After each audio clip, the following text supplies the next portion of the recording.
Believe it or not, tomorrow is August 1st. So hold your ears, kids.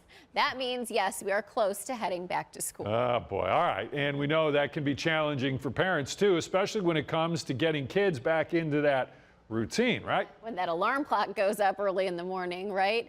Noel Williams talks about how resetting the sleep schedule now can make a big difference in making that transition a bit easier.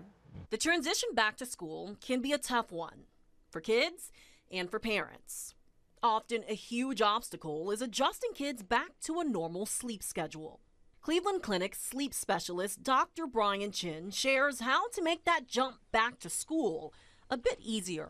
We might be going to bed a lot later than we normally would be for school. And if you start trying to scoot it back now, it will be a gradual scooting back instead of a cold turkey flip back to school time, which could be really rough for that first week of school. And guess what? It could impact them negatively inside the classroom. Dr. Chin says kids may be more irritable, have trouble remembering things, or struggle to focus.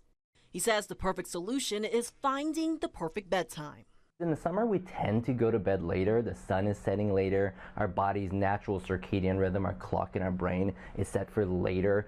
The amount of sleep your child needs varies on their age. So if they're older, they'll need more hours of sleep, which means you can bump that bedtime a little bit later.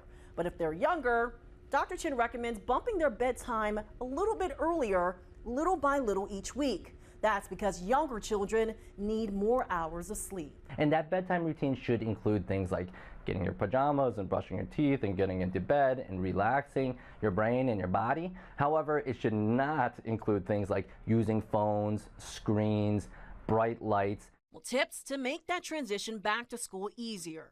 Again, not only for kids, but also for parents. At Cleveland Clinic, Noel Williams, 19 News.